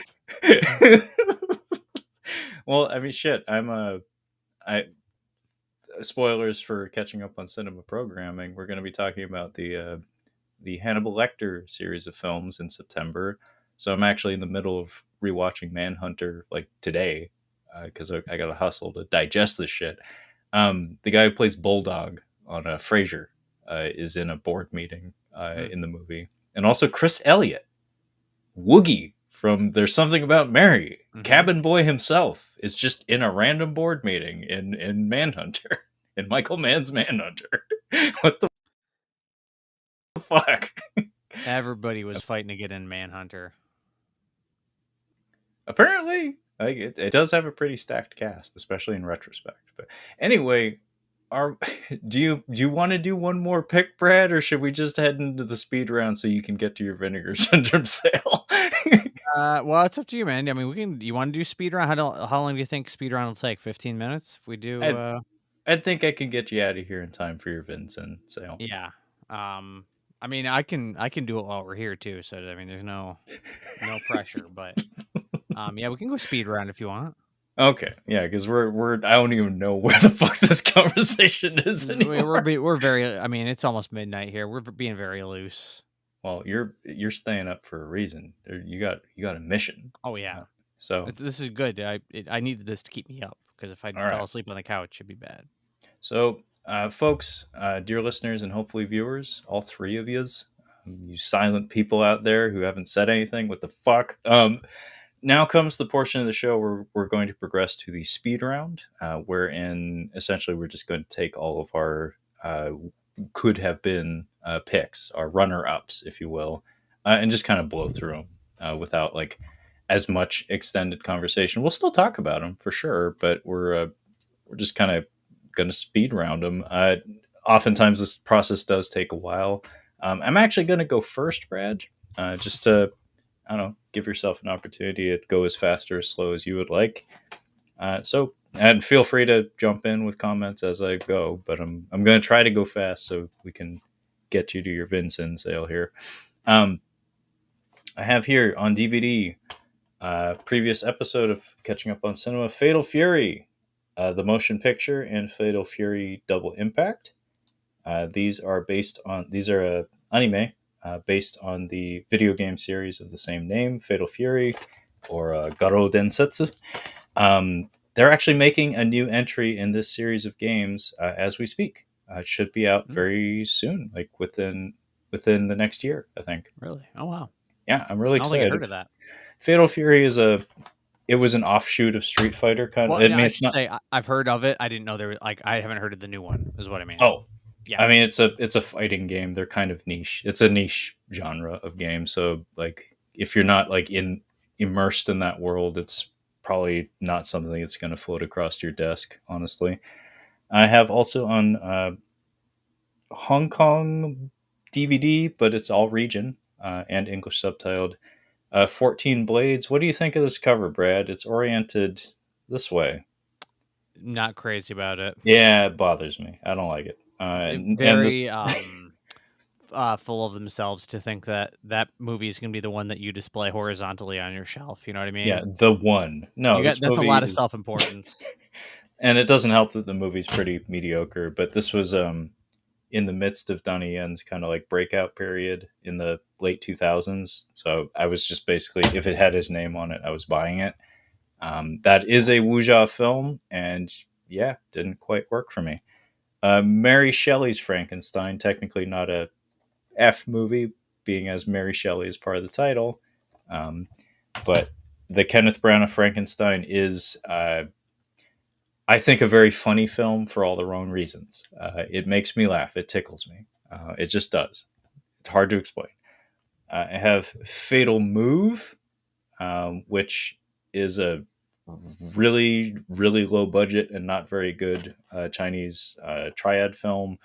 But it does feature a fight between Sammo Hung and Wu Jing at the finale of it, which just on paper, that's just kind of something you got to see.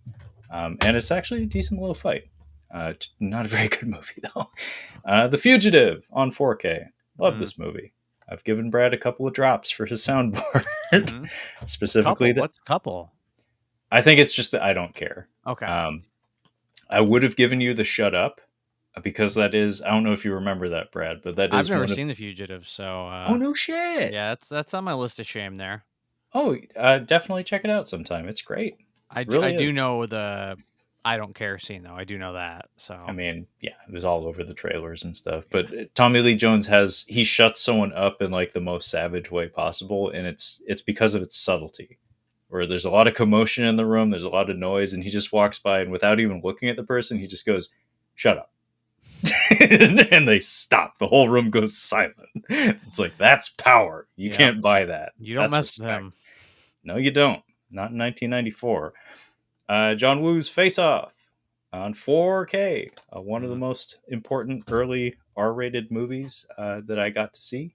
I love Face Off. It's super over the top and melodramatic and goofy, but I love it. Fat City.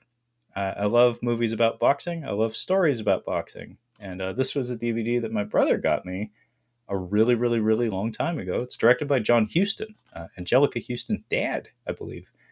But this is one of the more realistic portrayals of not championship level boxing, just people doing boxing and trying to make a living.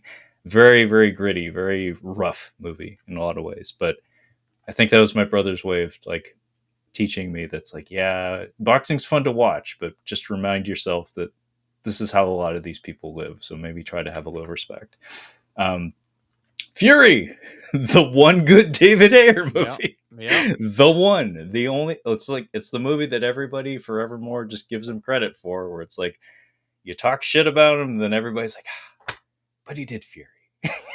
And that was pretty good, right? Broken clock is right twice a day. Wow. I could not have said it better myself, Brad. Well done. A different Fury, spelt differently, probably for copyright reasons. This is a Vietnamese action film, which, funny enough, this actress, Veronica No, I think is how you pronounce her last name. She's Vietnamese. She is in one of David Ayer's films. Yeah. She's in Bright, I believe. So funny connection there. But yeah, this is it's basically Taken, but with a mom instead of a dad, and in Vietnam, and a lot more kicking. And it's okay. It's kind of neat. I own like maybe 3 or 4 Vietnamese movies. There was one that came out a long time ago that unfortunately got banned before it even got released, really, for political reasons, that on paper sounded really, really good. But I was like, fuck. Anyway, I'm noticing a lot of movies with that start with either Fury or Fatal in your collection. Fatal and Fury. We haven't gotten to Fist yet, Brad. Oh yeah, Fist. We haven't gotten to the Fists yet. Fists, Fury, and Fatal. The Front Line. This is a Korean war film about the Korean War, I believe. I don't remember this one very well because I've seen a lot of Korean movies about the Korean War, and I remember it being kind of like not having much charm to it. It's kind of like the feel like it's how people think of The Thin Red Line or something, or Tigerland, where it's like it's one of those war movies that's like it's neat that it exists. It has some drama to it, but not especially well remembered or beloved.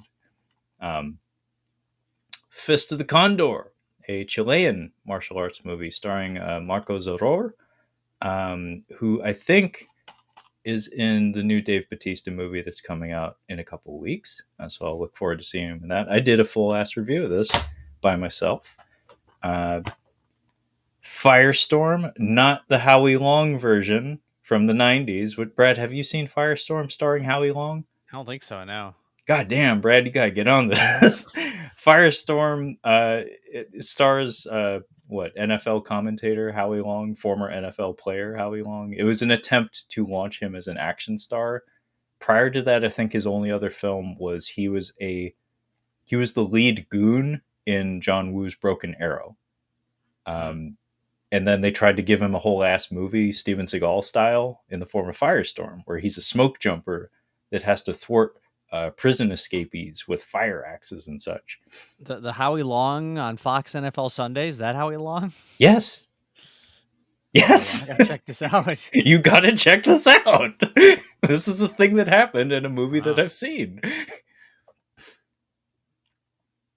But yeah, this is the Hong Kong Firestorm, starring Andy Lau, the immortal Andy Lau, the ageless Andy Lau, as they sometimes call him, because he's looked the fucking same for 40 fucking years. This movie has some really cool explosions. I'll give it that much. But it's pretty standard, like cops and robbers, Hong Kong stuff beyond that. Fire of Conscience. Dante Lam is a director who you and I have talked about on this very program probably years ago at this point. I own a shocking, like an alarming number of his movies. And I can't quite put my finger on why, because not all of them are great. This is one of those not so great ones. It does have some really cool gunfights, though. There's a sequence where some grenades go off where it's like, oh, yeah, dismemberment, decapitations, things, bodily harm. Fast and Furious movies, I'm not even going to go over them because we've already talked about them plenty, but it's basically 5 through 8, and then the other ones are on 4K. And I didn't pull those off, so too bad. You're not going to get to look out. No Tokyo Drift? No Tokyo Drift. I would consider putting that on my shelf, though, because it's basically what, the Karate Kid, but with cars. It really is. And it's neat. I like that. Yeah. Free Fire. Did a full episode of this a long time ago, many years ago. Like that one. I know you like the director. Yeah. I think you and I did a review, one of our earliest, right? Was it a Kill List? Was that him?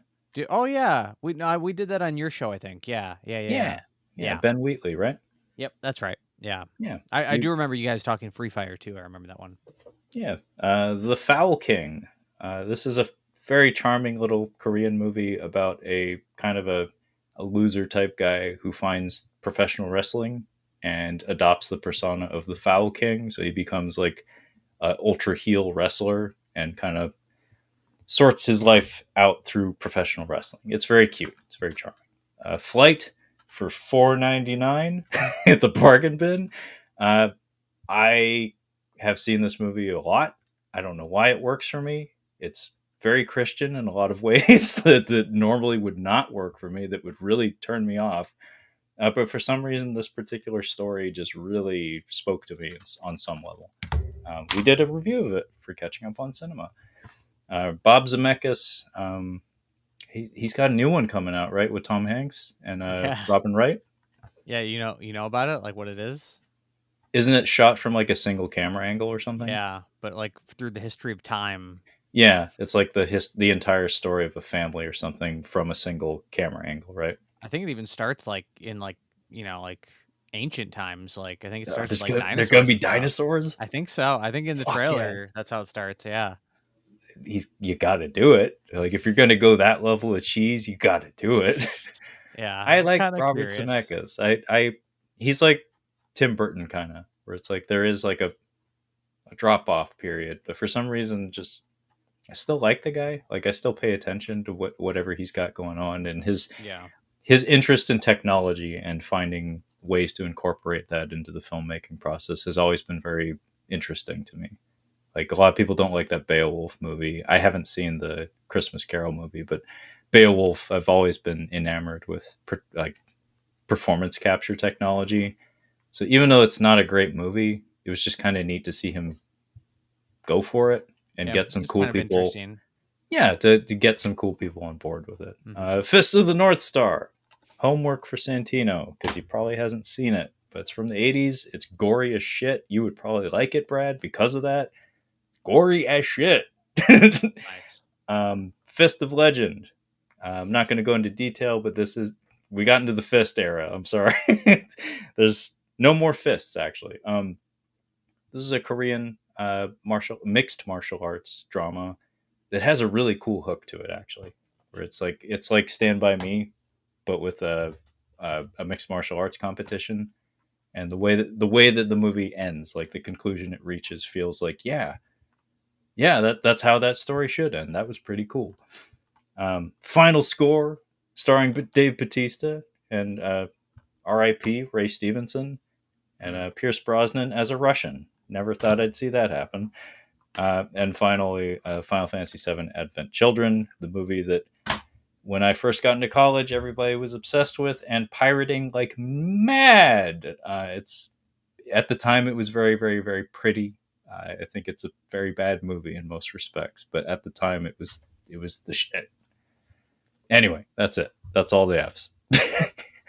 I like it. Not as many fists as I would have expected, I guess. Yeah.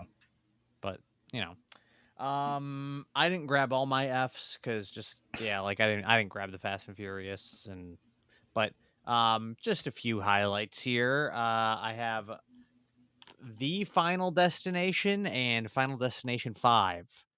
Why these two? Well, I mean, I was gonna say I don't know, but I could tell you I bought this one thinking it was this one because it's the final. And so I thought, and then so I had to go back and buy this one. So anyway, um, I've got the classic franchise, Fantastic Beasts, Where to Find Them, and the Crimes of Grindelwald.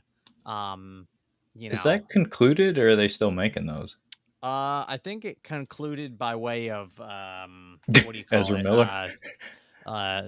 Like self mutilation kind of thing. Like it just kind of imploded. Uh,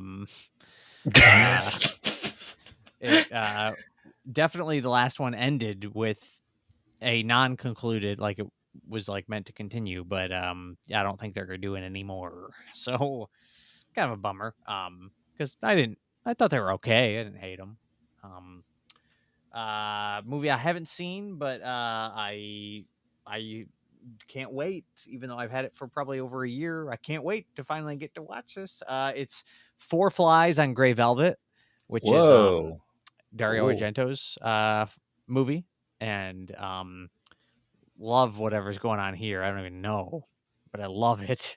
That could be And your Halloween costume, Brad. that is actually I gotta watch this within the next couple of weeks, and I might that's a good idea. It's his third movie in his I think he calls it like his animal trilogy. I don't know. Maybe he doesn't call it that, but it's Bird with the Crystal Plumage, Cat of Nine Tails, and Four Flies on Gray Velvet. And for like the longest time, this was like not available to watch like anywhere. So when Severin put it out on 4K, it was like an immediate purchase. Immediate purchase that I haven't watched yet, and it just sits on my shelf. So there you go. Well, I'm gonna encourage you to watch that because that is a pretty good Halloween costume. That is, yeah, I think that might be maybe October 1st. That'll be horror movie number one. Got to start it early. I've got Fargo, classic. Yeah, One of my favorite Coen Brothers movies. I haven't watched the 4K yet, but hopefully it looks good. that was an early watch between my girlfriend and I. Actually, like Oh yeah, that was one of the earlier movies I showed her, and she yeah, she loved it. that's good. Yeah, Yeah, was that the that's a good test? check. That's That it's was like okay, you like Fargo, we can continue. she wasn't like this movie's stupid. This is boring. No, I was like, she likes dialogue, she likes characters. I was like, well, the Coenses, they have those in spades. Absolutely, yeah. Yeah. I have Toby Hooper's The Fun House. You can tell it's an early Scream Factory release because of this. Yeah, the art style, the Yeah. arrangement of it.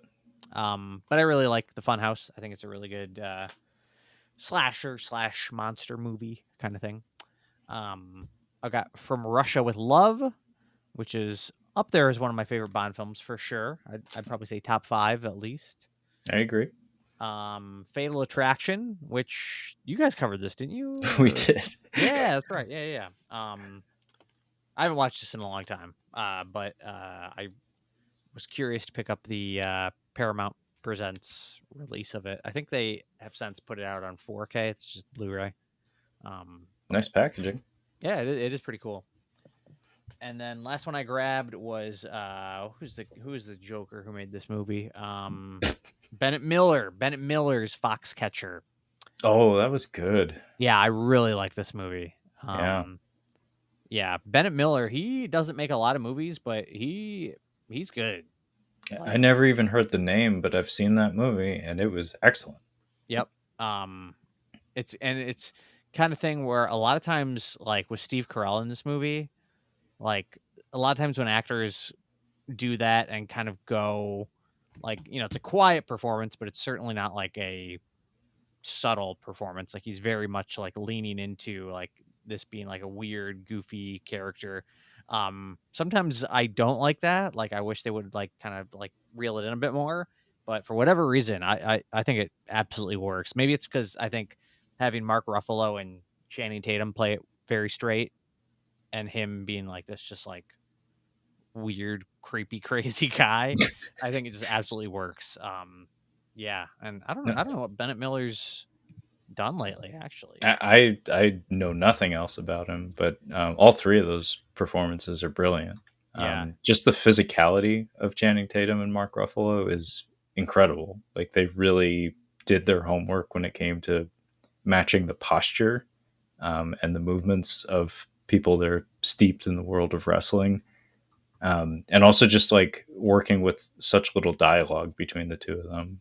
It was really well done movie in so many respects. It stuck with me quite a lot. So Bennett Miller, just not to go on, that was my last one, but he's done 4 films. The first one I've never heard of. I think actually I think it's a documentary, so we're not going to count that. No, but we'll just disregarding that. He's done 3. We'll say 3 films. All of them have either been nominated for Best Director or Best Picture. He did Capote, Moneyball, and Foxcatcher. I mean, Fuck. for That's a 3 lineup. movies, that's pretty good.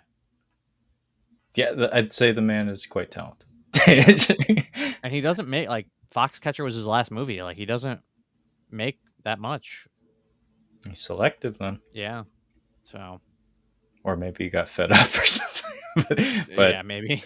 It sounds like he's very, very talented. But hey, so it is 9:05 in my region, which means it's 12:05, which means we're 4 minutes past the opening of the Vinegar Syndrome website. Brad, would you like to bounce over to check it out? I would say let's go take a peek. I'm checking it out right now, and I'm gonna share my screen. Hopefully, this is working for folks at home. Let's see. So I'm at the Vinegar Syndrome website, and Brad, maybe you can help me out and like see if the stream is working correctly. I'm seeing your screen on my end, so. So we got 2 days, 11 hours, and 55 minutes to buy some shit from Vinegar Syndrome. And folks, you need to understand, this is kind of a big deal for Brad in particular, myself included, though. But like for Brad, this is fucking Christmas. yeah. I was not going to let us get to the opening of the sale without giving you an opportunity to get in there ASAP. So, well, thank you for that. So, do you have anything you're like on the hunt for in particular?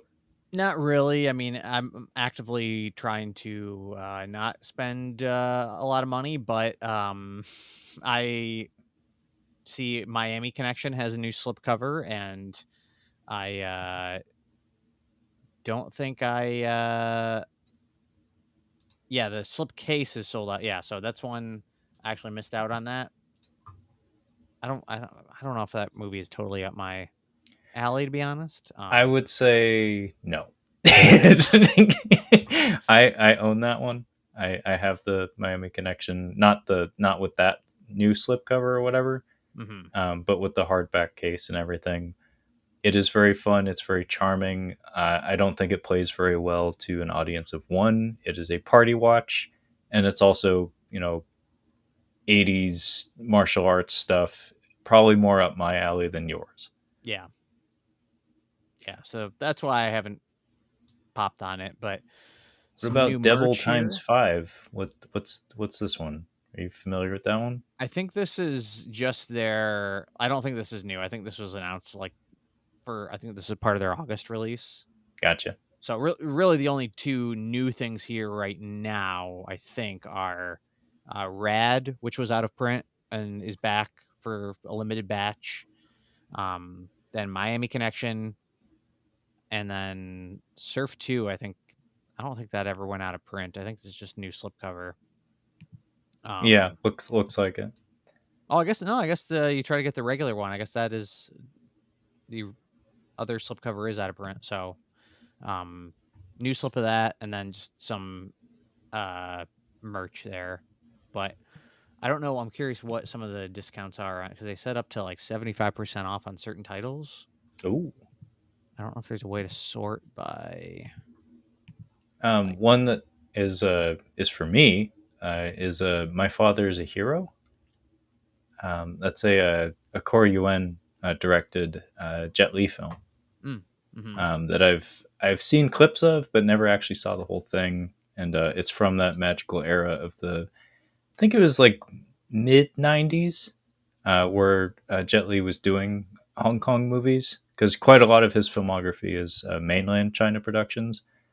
But he and Corey Yuen, they had kind of a special working relationship. He really pulled a lot out of Jet Li. He allowed him to give some of his best performances, Oh, and nice. that's Yeah. from like his physical prime. So I'd love to see him cut loose So in that. probably the best way to go up to the top of the page, Yeah, um, and then under totally rad sale, go yeah. to 75% off. That's probably the best way to. So we're looking for deals. We're actually shopping now, folks. Yeah, It's getting this is where it real. gets dangerous. I mean, $8 for some of these, like. For a Vinegar Syndrome disc, that's not something you get very often. Although I will say, I think it is the cheapest it's ever been. A few of these titles you can tell like definitely have not sold well, like Last Gasp. That is always discounted. Every time they Always. have a sale, like especially like they have their ones where like only certain titles are on sale, that is always on sale. And like they cannot get people to buy that. I want to say this one, Devil's Story, I see a lot too. Yep. But it's bad if I know that because I don't shop as frequently at Vinegar Syndrome as Brad does. But if I have seen this cover every fucking time, then you know it's a problem. Oh, it's down to only 99 left in stock. This might be the end. It may be the last gasp for Now, last gasp. now I'm kind of wondering if I should grab it actually right now. Commando Ninja, I remember that's like a contemporary movie. It's like masquerading as some schlock from the '80s, but you Mm, can kind of tell just from the cover that's actually a contemporary movie. I okay. remember there was like a crowdfunding campaign for it. I don't know if it's any good, but to see it for 750 is something I would consider. Her Smell, that is a great price for that because it's a really Gunpowder good and movie, Sky. That's right. and it's actually like a really cool like hardcover slip box too. So it's like a really good release. We've reviewed this movie for the podcast. I think I do remember that. Yeah. Yeah, we did a whole month dedicated to Elizabeth Moss, and somehow Kyle never Oh got yeah. wise to the fact that she's a Scientologist. Not didn't know until after. Yeah. He had no Well, idea. He was the impetus for it. Like he was the one who pushed the idea of doing an Elizabeth Moss month, and I was like, "Okay, buddy." I mean, I do love her, but yeah, I mean that you just kind of got push past that. I mean, I'm not saying I care. It was just funny that I mentioned it, and he was like, "What?" Yeah, how did you? I thought you knew. Yeah, green jelly. The only thing I know about, or green jello, is part of green jelly. The only thing I know about them is that they did the music for the Maximum Carnage video game, the Spider-Man video game, for the Super Nintendo and the Genesis back in the day. Pretty good soundtrack, actually. They cover, was it Black Sabbath's "The Mob Rules"? They're some of their nursery rhyme songs didn't make the cut though. I'll never forget that sequence in Dumb and Dumber. The bear went over the mountain. It's a great Oh music yeah. cue. Great music cue. And the rest of these look like mostly comics, I guess, for a zombie. I Yeah, recognize publishing some of stuff. this iconography. The woman with the wood splinter going into her eyeball, and of course this guy's fucking mug. Pretty much all the. Is that shirt discounted? Vincent 550 from For 550. I for a don't shirt? imagine. Yeah, I don't imagine you're going to take a 4XL, correct? Oh, is that all they have? No, no, no. They have, like, what size shirt you take? Probably large. 575. Oh no, it's out of stock. Shit. What What about about the medium? medium? 7. There's 7 mediums That's for a shirt. That's pretty good. for any shirt. Yeah, let alone a Like Vincent shirt. I could use it as a rag, and I'd still You, get my money's worth. yeah, you may have to jump on that, but I'm gonna jump to the 60%ers. All right, See fuck. what I'll put else it we in my got. cart. Do it. There's only 7. The Scary of 61st, the Red Letter Media guys vouched for that one. They said it was very good. Yeah, I own that one. Unmasking the Idol is another Red Letter Media episode. Um, no Forgotten Gialli Volume 6 so far. No. Red Sun Rising, I actually picked up at a secondhand store, like complete with all the packaging and the hardback and everything, for about this price. So that worked out, I guess.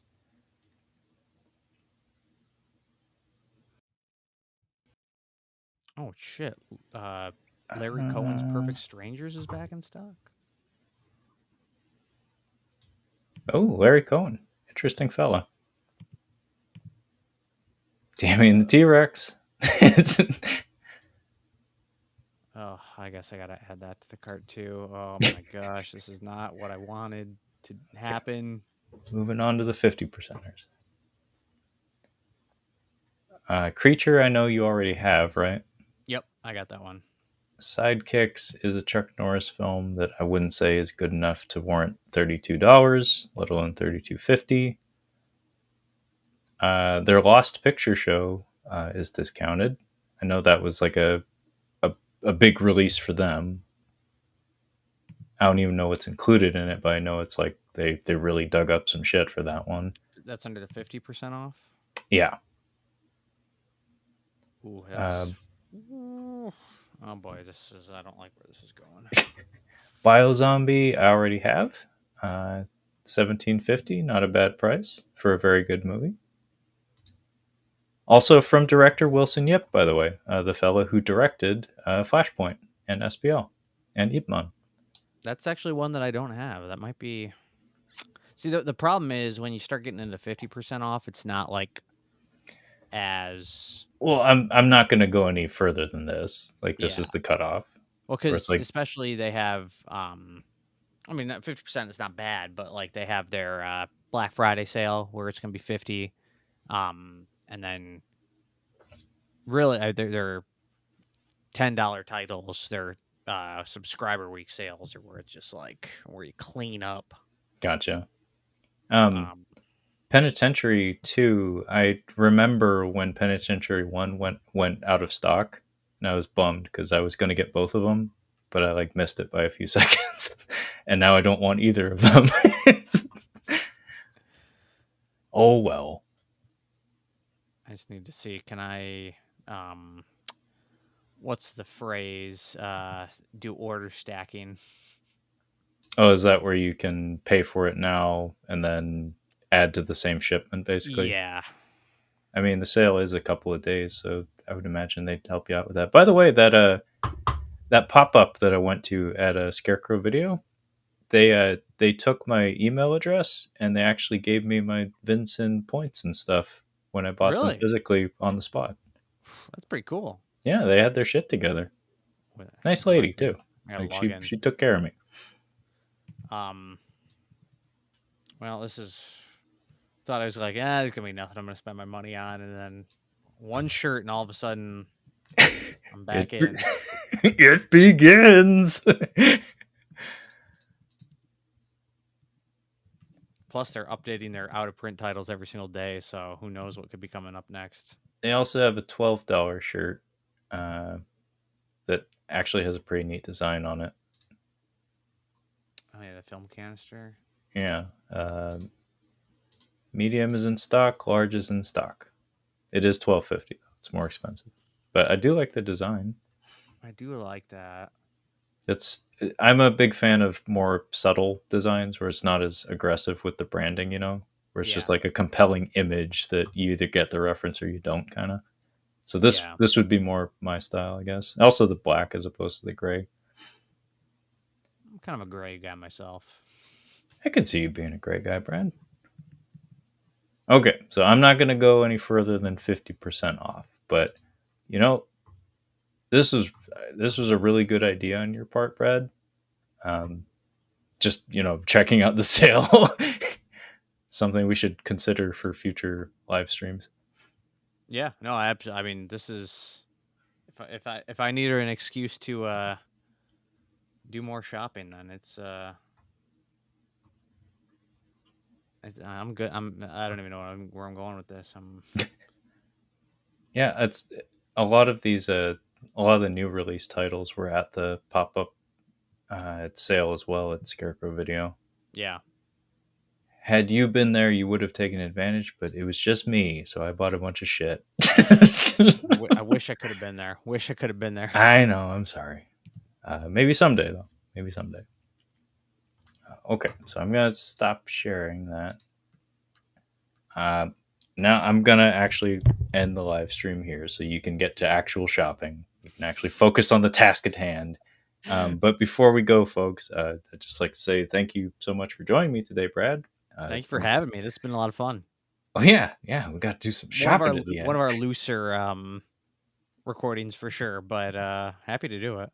No, I mean it's just for fun. It's for shits and giggles. This is great. I love this. More of this, please.